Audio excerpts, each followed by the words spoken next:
Ever catch yourself staring out a window, wondering if your big moment slipped away? Maybe you're past 50, or know someone who is, and the world's whispering, it's too late to shine.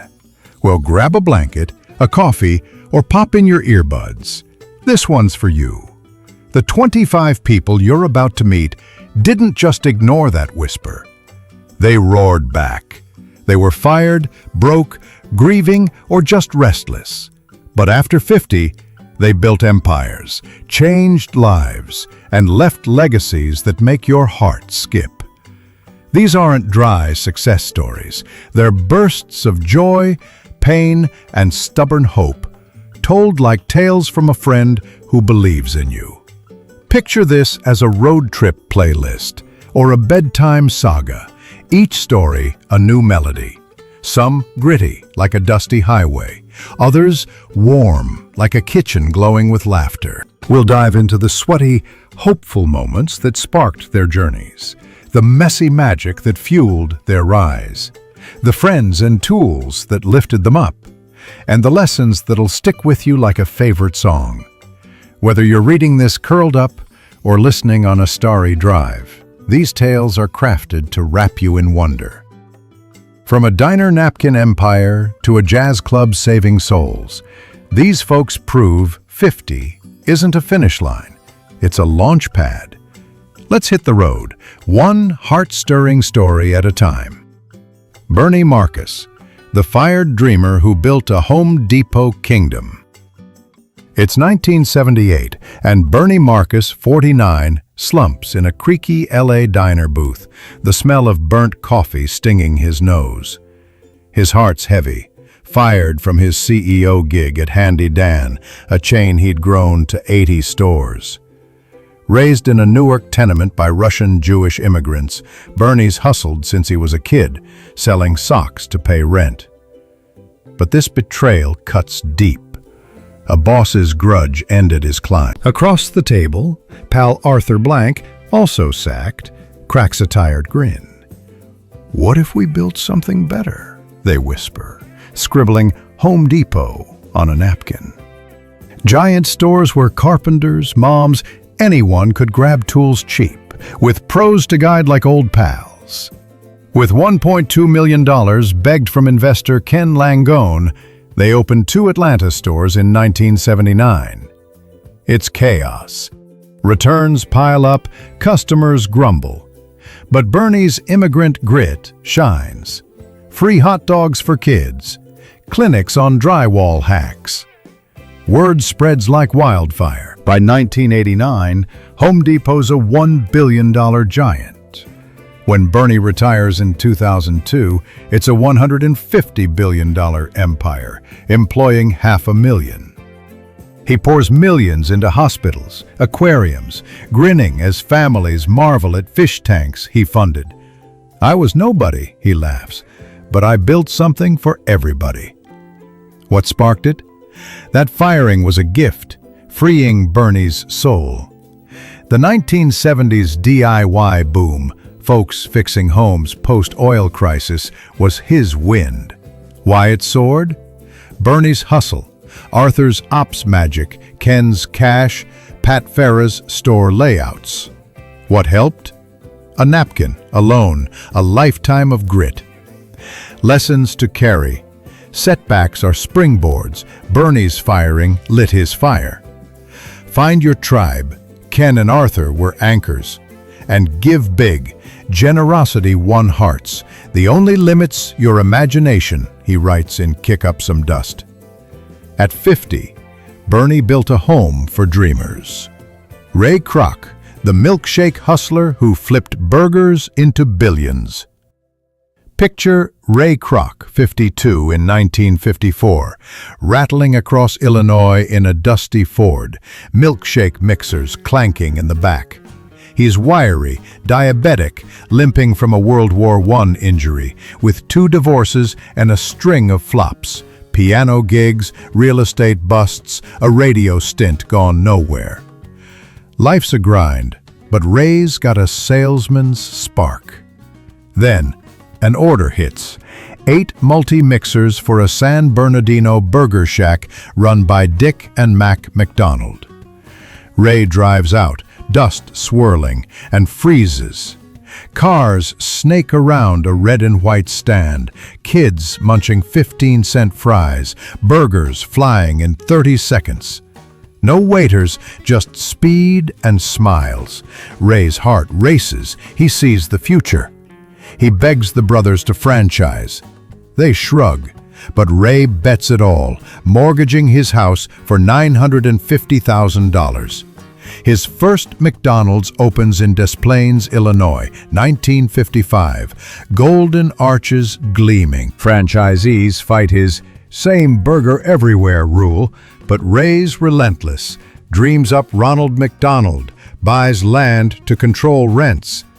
By 1961, he buys out the brothers for $2.7 million. At his death in 1984, McDonald's is a $100 billion giant in 118 countries. Families laughing over Happy Meals. I believed in the hustle, Ray grins. What lit the flame? A salesman's gut. 1950s car culture craving quick bites. Why it flew? Ray's 17-hour days, Harry Songborn's landowning trick, suburbia's boom. What helped? Multi-mixer tech, a risky loan, charm that sealed deals. Lessons to hold. See what others miss. A shack became an empire. Fight for your vision. Ray tamed rebels. And grind with heart.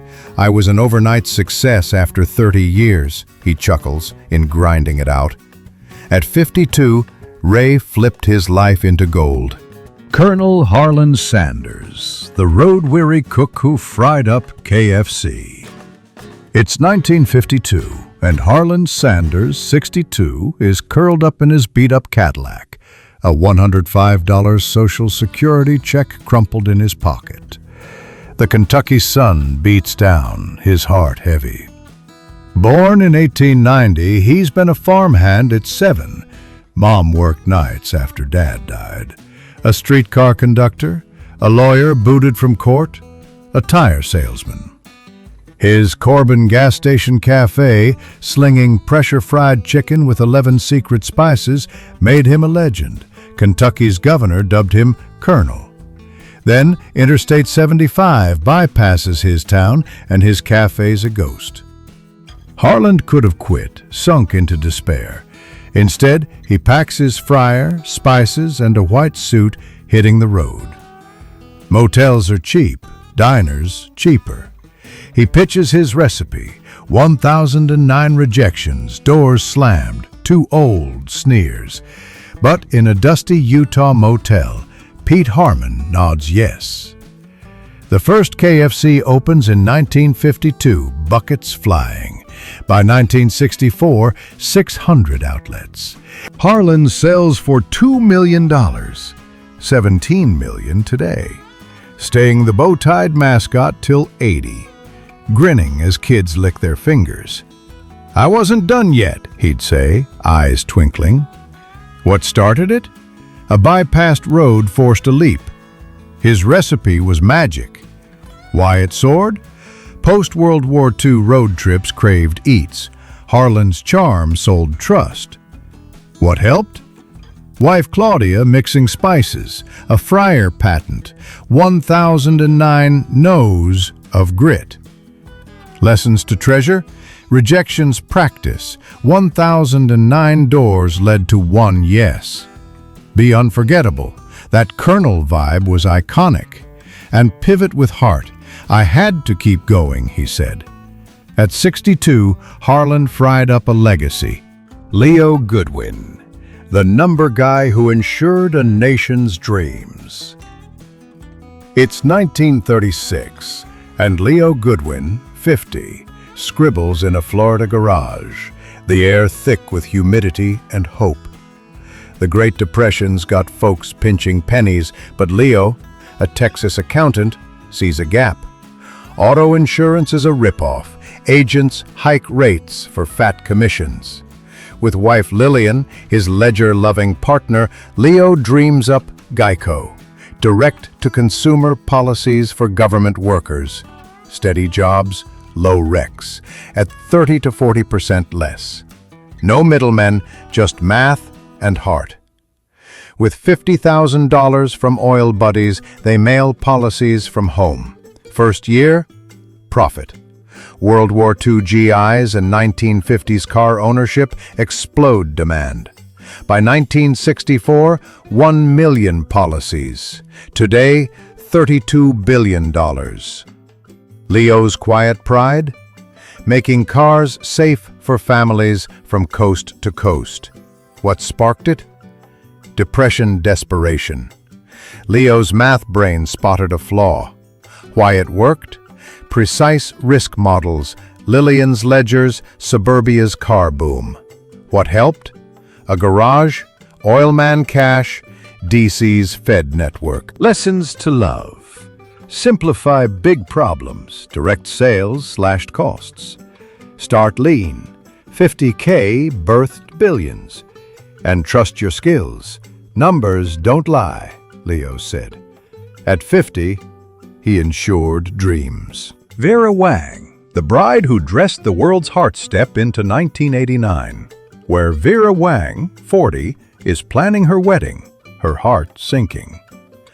A former figure skater with a razor-sharp eye, she's been Vogue's youngest senior editor, mingling with fashion's elite.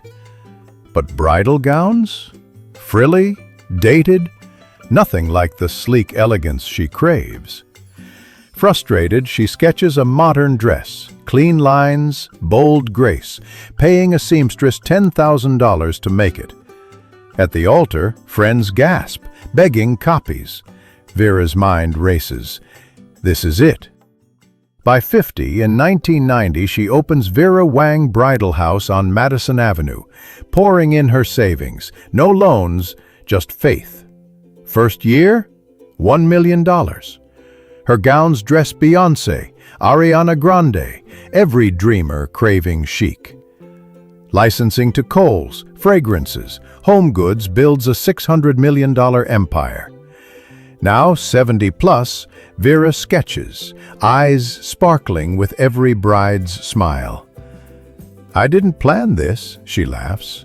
It found me. What sparked it? Her dress dilemma, fashion know-how, why it dazzled. 1990s brides wanted modern. Vogue ties spread buzz. What helped? Savings, NYC's fashion pulse, sketchpad dreams. Lessons to hold. Solve your problem. Vera's need birthed a brand. Lean on your network, celeb pals amplified. And evolve, styles change, she says.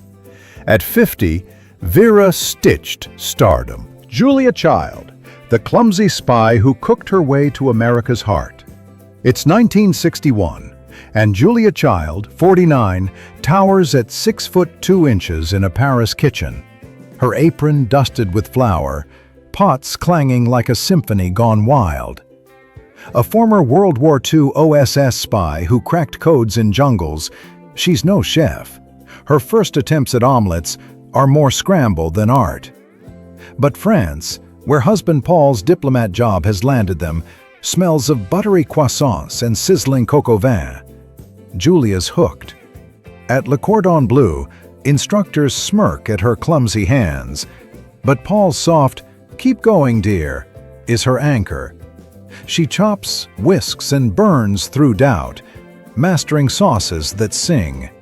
With friends Simone and Louisette, she pours her heart into Mastering the Art of French Cooking, 726 pages of love, rejected twice by publishers who call it too long. At 50, Knopf takes a chance. A PBS demo in 1963 births The French Chef.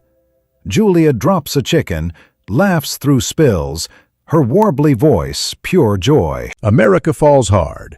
13 books, Emmys, millions in royalties follow. She cooks till 87, giggling over wine, Life's too short to be serious. Her heart swells, knowing she taught a nation to savor life's flavors. What sparked it? Paris's magic lit her soul. Spy-born grit kept her steady. Why it shone? TV's rise met America's hunger for sophistication. Julia's warmth was irresistible. What helped? Le Cordon Bleu's rigor, Knopf's faith, Paul's unwavering love. Lessons to savor. Start late. Julia found cooking at 37. Be unapologetically you. Her flubs made her lovable. And spread joy. Cooking's about love, she'd say. At 50, Julia dished a legacy that tastes like home. Arianna Huffington, the author who fell and blogged to billions. It's 2005, and Arianna Huffington, 55, lies crumpled on her office floor, cheekbone bruised, blood pooling. The Greek-born author of 13 books, rejected 36 times, and a failed California governor candidate, 0.55% vote, she's chased fame until it broke her. Exhaustion's a cruel mirror, whispering success isn't power or money. In that hospital bed, her heart racing with clarity, she dreams up the Huffington Post, a free blog where celebs and everyday folks share raw takes on life. The idea feels reckless, alive. Skeptics scoff. Blogging's a fad. But Arianna, with her fiery spirit and A-lister pals like Oprah, builds a platform that roars. By 2011, 100 million readers devour it. AOL buys it for $315 million. Her next act, Thrive Global, heals millions with wellness wisdom. I had to fall to find my purpose, she says, eyes soft, sipping tea in her new life. What lit the fire? A collapse sparked an epiphany. The digital blog boom was her canvas. Why it soared? Arianna's charisma, celeb contributors, and the internet's wildfire growth. What helped? A free blogger platform, a star-studded network, and a heart cracked open by failure. Lessons to hold dear. Redefine success. Health and purpose trump all. Fail forward. 36 rejections were her fuel. And trust your gut. Intuition's my compass, she says. At 55, Arianna blogged her way to billions and a better world. Sam Walton, the small-town dreamer who discounted the world. It's 1962, and Sam Walton, 44, stands in a dusty Arkansas lot, squinting at a sign that reads, Walmart. A J.C. Penney trainee turned Ben Franklin franchisee, he's learned one truth: low prices win hearts. But his big leap comes post-50, when he bets on rural folks ignored by city chains like Sears. His first Walmart in Rogers, Arkansas, is a gamble. Big box discounts in a town of 5,000. City slickers laugh. No traffic. Sam just grins, his straw hat tipped low. He flies his rickety plane to scout locations, haggles with suppliers till midnight, and gives associates bonuses to feel like family. By 1970, an IPO fuels 276 stores by 1979, hitting $1 billion. At his death in 1992, Sam's empire is the world's largest retailer, his fortune $8 billion. I just wanted to help folks save, he says, eyes twinkling under that hat. What sparked it? A love for rural life, post-war prosperity, begging for deals. Why it won? Sam's obsession with details, store walks at dawn, plus tech-savvy inventory and loyal teams. What helped? Family funds, small-town trust, and a beat-up Cessna. Lessons to live by. Sweat the small stuff. Sam's walks caught every flaw. Empower your crew. Profit sharing built loyalty. And compete fair. Win honestly, he'd say. Post 50, Sam discounted every doubt and built a retail revolution. Jack Cover, the sci-fi geek who zapped crime with grit. Picture. Jack Cover, 50, in 1970, hunched over a workbench in his California garage, a dog-eared copy of Tom Swift's electric rifle beside him.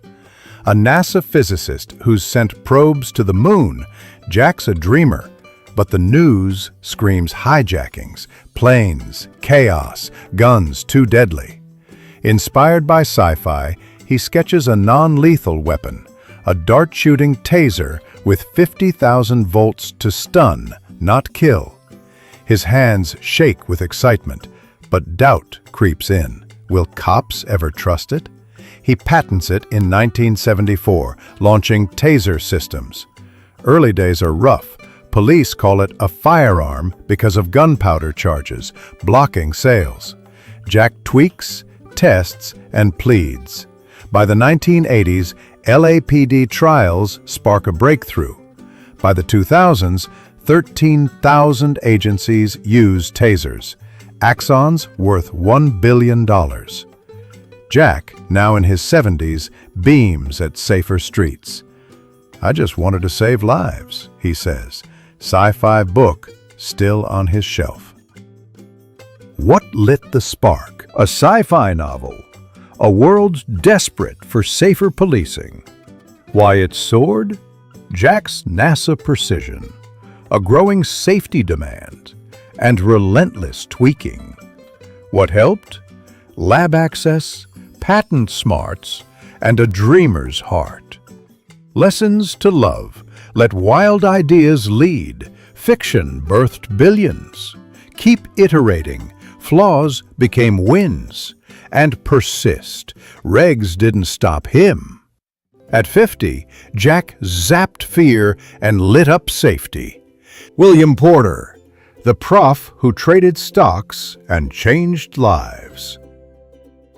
It's 1992, and William Porter, 54, sits in his MIT office, modem humming, frustrated. A professor with a knack for numbers, he's tired of broker fees gouging his stock trades. Why can't regular folks trade from home, he mutters, glasses fogging with coffee steam. With buddy Bernie Newcomb, he launches E-Trade, online trading via clunky PCs. It's a wild bet in the pre-internet haze, funded with just $15,000 from their pockets. Their first trade in 1983, a Michigan dentist buying stocks, feels like magic. By 1996, an IPO rockets E-Trade to $65 billion in assets by the Morgan Stanley buyout. Bill, now graying, smiles at families building wealth from their couches. "We opened the market to everyone," he says, pride in his voice. What kicked it off? Trading gripes, the internet's dawn. Why it flew? Bill's tech savvy, the dot-com wave, and a vision for fairness. What helped? MIT's brain trust, Bernie's ops skills, and a shoestring budget. Lessons to carry. Solve your own pain. Fees birthed billions. Partner wisely, Bernie was gold. And democratize. Everyone deserves a shot, Bill said. At 54, he traded up to a legacy. Taikichiro Mori, the quiet prof who built Tokyo's skyline. In 1959, Tokyo, Taikichiro Mori, 55, walks his family's rice fields, the city's post-war buzz humming in the distance. An economics professor, he's spent decades teaching. But Japan's rebuild sparks a new dream, towers that blend work, homes, and play. Trading lecture halls for dusty plots, he founds Mori Building, sketching skyscrapers that feel like neighborhoods. Neighbors call him crazy, lands for farming, not dreaming. His first project, Ark Hills, takes 17 years of persuading holdouts. By 1986, it's a game changer. Offices, apartments, gardens in harmony. By 1992, Mori's the world's richest man, worth $15 billion, his towers shaping Tokyo's soul. "I built places for people to live fully," he says softly, gazing at his city. What started it? A vision for urban life, Japan's post-war boom. Why it soared? Mori's long-game patience, government rebuild aid, and a knack for holistic design. What helped? Family land, academic smarts, and quiet grit. Lessons to hold. Play the long game. 17 years won Ark Hills. Build for life, towers wove community, and stay humble.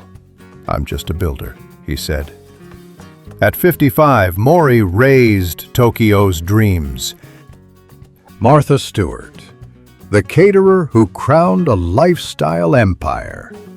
It's 1990, and Martha Stewart, 50, is kneading dough in her Westport kitchen, the scent of rosemary filling the air.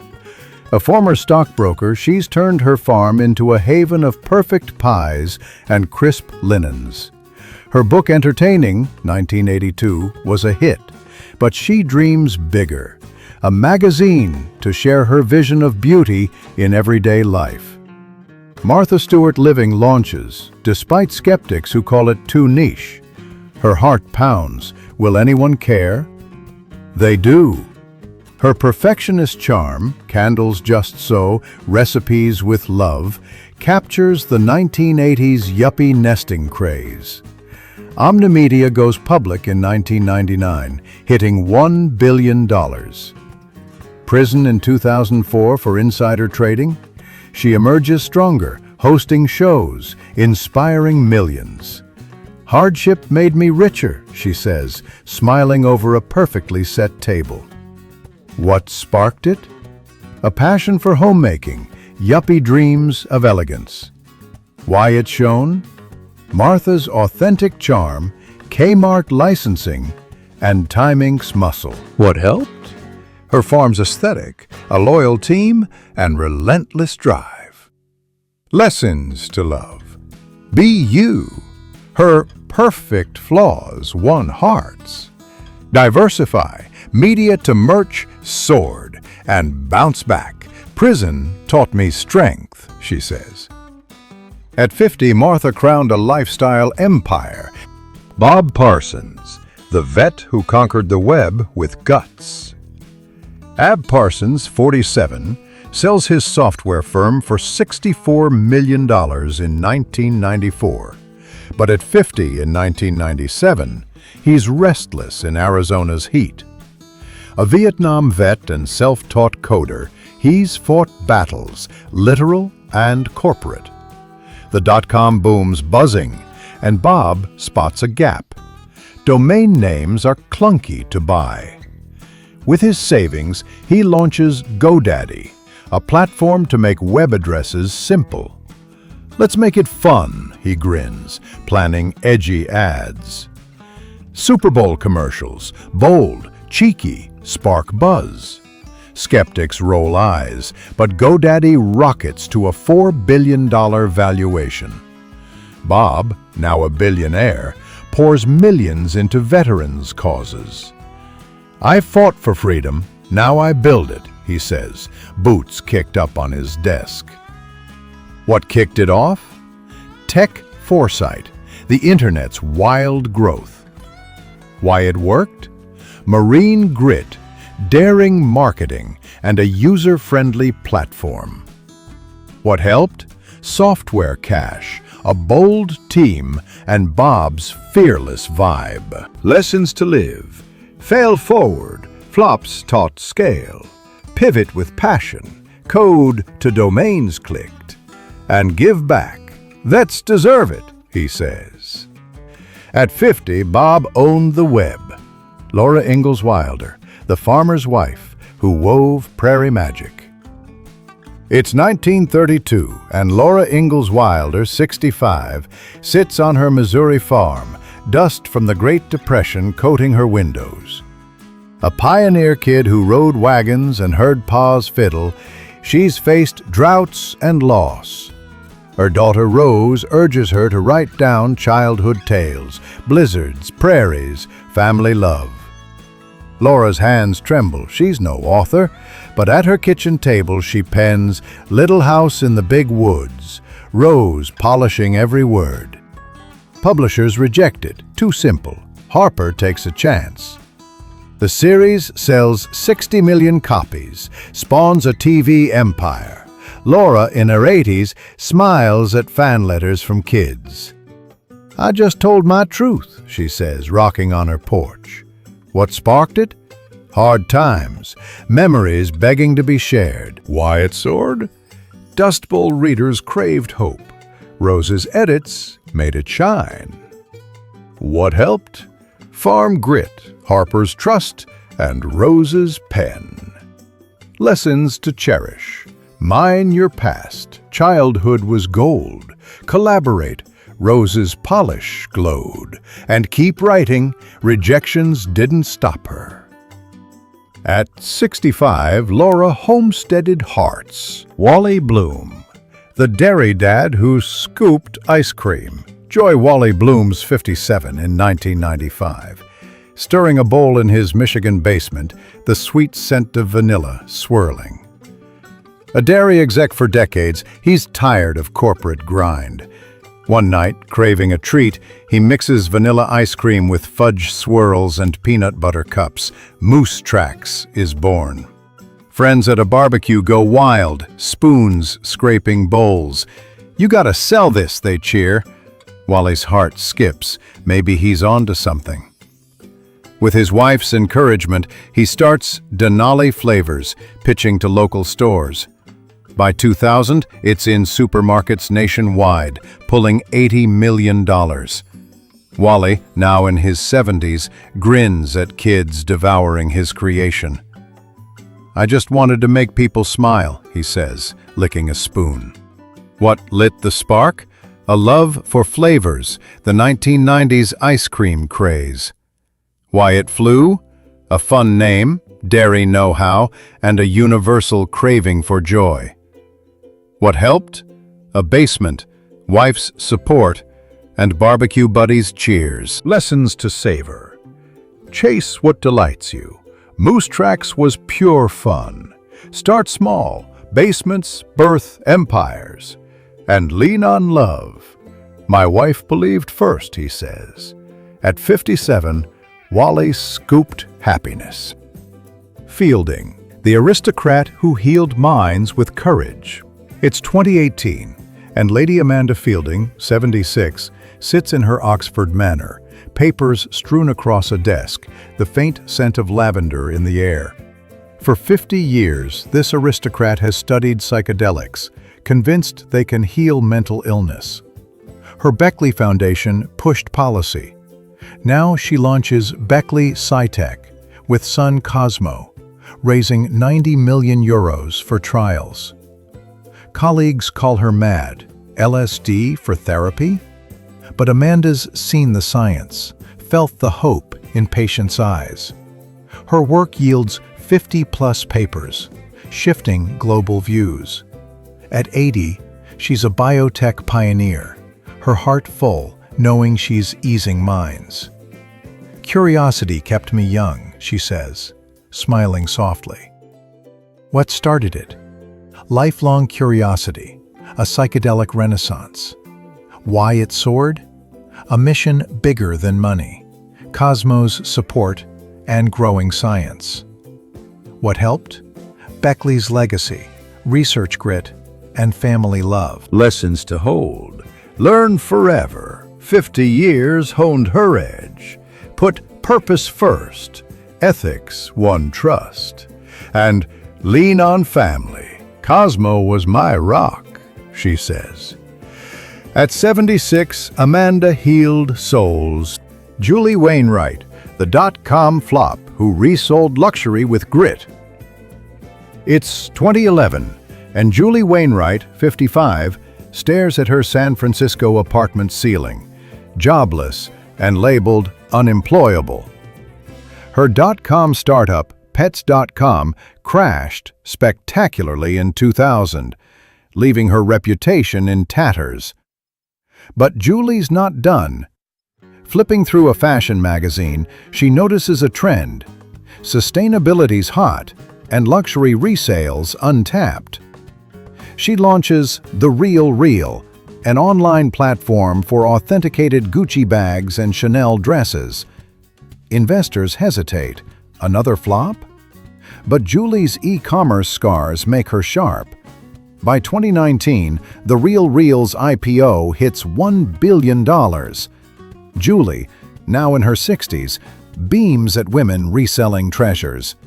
"Failure taught me everything," she says, sipping coffee in a thrifted blazer. What sparked it? A bruised ego, the sustainability wave. Why it worked?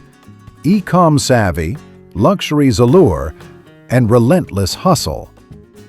What helped? VC grit, fashion contacts, and a second-chance heart. Lessons to embrace. Failure's a teacher. Pets.com forged her. Spot trends. Resale was gold. And rise stronger. One choice changes everything, she says. At 55, Julie resold her story. Dannel Vitcak, the pet mom who soothed snouts with love. In 2003, Dannel Vitcak, 54, kneels on her kitchen floor, rubbing her French bulldog's crusty nose, worry creasing her brow. A Petco manager for years, she's seen countless pups with dry snouts, but her dog's discomfort hits home. "There's got to be a fix," she mutters, mixing balms with coconut oil and shea butter. Her nose butter works, her Frenchie's nose glows. Friends beg jars, Dannel's heart leaps. She launches Blissful Dog, a side hustle from her dining table. By 61, it's full-time, sold nationwide to pet parents. Dannel, now in her 70s, smiles at emails from happy dog moms. "I just wanted my pup to feel good," she says, petting her Frenchie. What lit the spark? A pet mom's love, a gap in pet care. Why it soared? The pet boom, a niche need, and Dannel's dogged hustle. What helped? Petco know-how, online grit, and her pup's wagging tail. Lessons to cherish. Solve what breaks your heart. Noses sparked profit. Build slow. Side gigs grow big. And stay loyal. Dogs taught me trust, she says. At 54, Dannel soothed a nation's pets. Gail Becker, the mom who turned cauliflower into pizza magic. It's 2018, and Gail Becker, 57, stands in her LA kitchen, flour dusting her cheeks, her son's celiac diagnosis weighing heavy.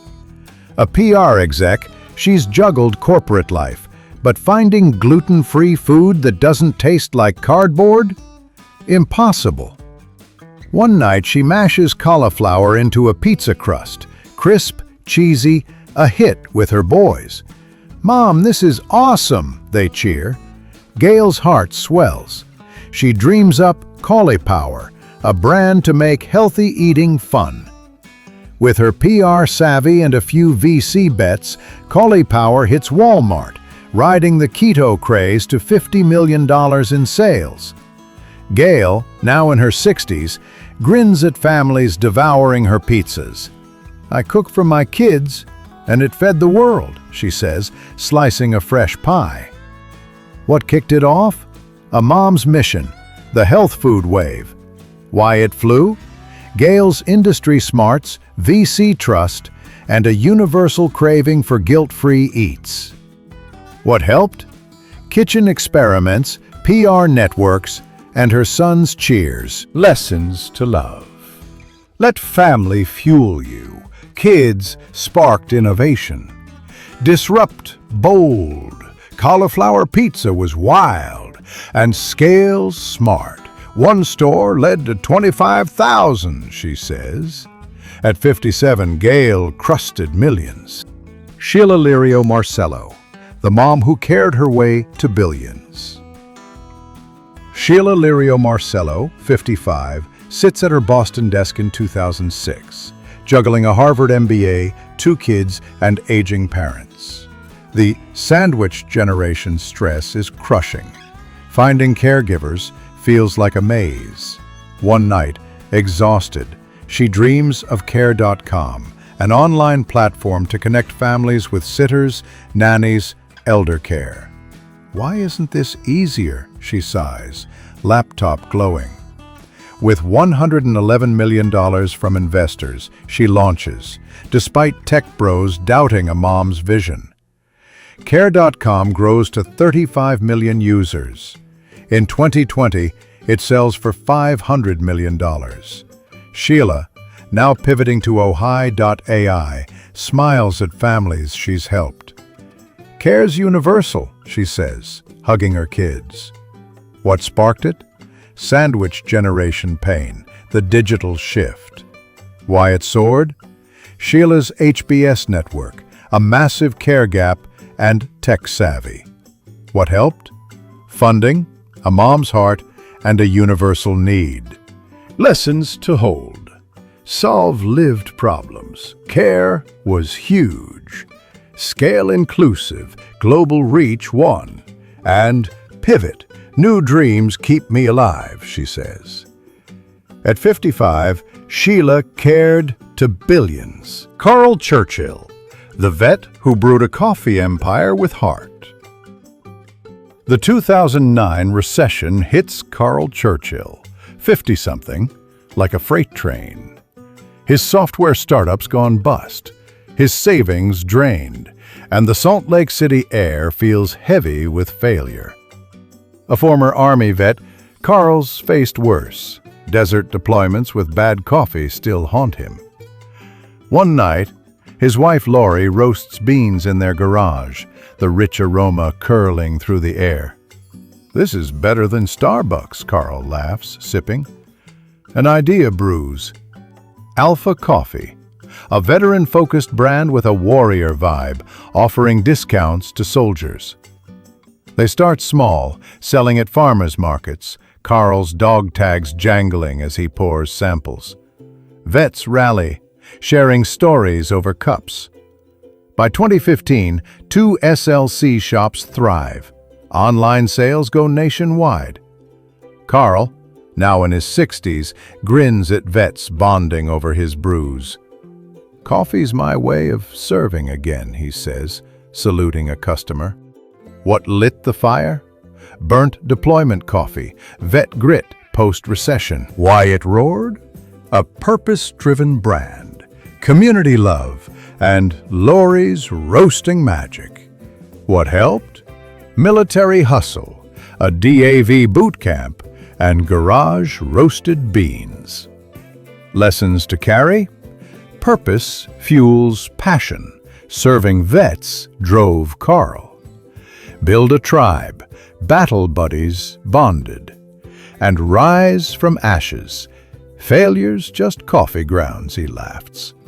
Post-50, Carl brewed a legacy that warms hearts. Joan Steltmann, the exec who cleared the air with love. Joan Steltmann, 50-something, sits on her porch in 2015, the faint whiff of medical cannabis lingering. A former IBM VP, she's used to corporate polish, but her husband's chronic pain and the weeds' stench spark a fight. There's gotta be a better way, she sighs, her strategist brain whirring. She tinkers with sprays, mixing eucalyptus and lavender, creating Cushly, odor-eliminating mists for medical users. Neighbors, embarrassed by their own stashes, snap up bottles, their relief palpable. Joan leaves IBM, pouring her savings into Cushly. By 2020, it's in dispensaries nationwide, easing patients' lives. Now in her 60s, Joan smiles at thank you notes from users. "I just wanted to help my husband breathe easy," she says, spraying a test batch. What sparked it? A personal pain. The legal cannabis boom. Why it soared? Joan's IBM-honed strategy, a niche need, and patient trust. What helped? Savings, her husband's nudge, and a nonprofit pivot's heart. Lessons to love. Solve what hurts. Odor was real. Partner with love. Her husband inspired. And care deeply. Health trumped profit, she says. Post 50, Joan cleared the air with purpose. Teresa Goines, the officer who jazzed up lives with hope. In 2004, San Francisco, Teresa Goines, 50, paces her office, heart breaking. A juvenile corrections officer for decades, she's watched kids cycle through jails, dreams crushed. "They're not bad, they're lost," she whispers, faith stirring her soul.